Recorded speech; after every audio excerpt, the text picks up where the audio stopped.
នេះគឺជារបៀបធ្វើត្បាល់បក់ស្រូវដោយខ្លួនឯងពុកម៉ែបងប្អូនអាចមើលវីដេអូនេះហើយអាចធ្វើបានដោយស្រួលគ្រាន់តែមានធុងខៀវធំមួយហើយនឹងចានដែកមួយបាទចានដែកដូចបងប្អូនមើលក្នុងរូបភាពនឹងអញ្ចឹង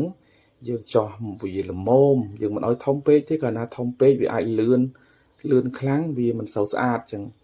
បាទបើសិនជាលឿនខ្លាំងតោះតែយើងដូរដាក់កង្ហារឲ្យធំបាទ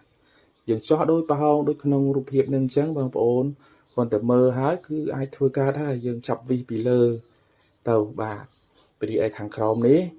យើងមិនធ្វើក៏បានដែរយើងឲ្យវាហូរធ្លាក់មកក្រោមយើងចាំទាញវាមកចំហៀងក៏បានព្រោះគ្រាន់តែយករបុញអីដើម្បីឬក៏ប៉ែលអីជិះមកគៀនមកក៏បានឬក៏យើងអាចធ្វើដូចគេក៏បានបាទព្រោះអានឹងវាមិនចាំបាច់ទេអាក្រោមយើងអាចចោះប្រហោងឲ្យធំដើម្បីឲ្យវាធ្លាក់មកក្រោមធម្មតាបាទបងប្អូនគាត់ថាធ្វើប៉ុណ្ណឹងហើយបងប្អូនមើលហើយយើងធ្វើរៀនវាមួយមកយើងលើកមកបាទ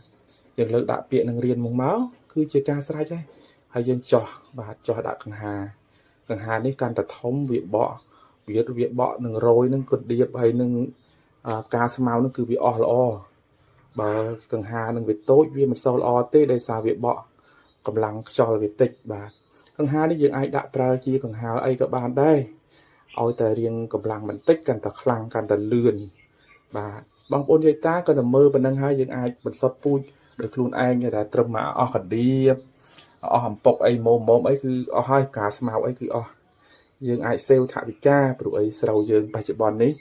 ដូចជាតម្លៃមិនសូវកាក់កបសោះកសិករទាំងខ្ញុំទាំងបងប្អូនគឺពិបាកដែរធ្វើស្រែមួយឆ្នាំនេះគឺអត់ចំណេញទេបាទអរគុណជម្រាបលាបងប្អូន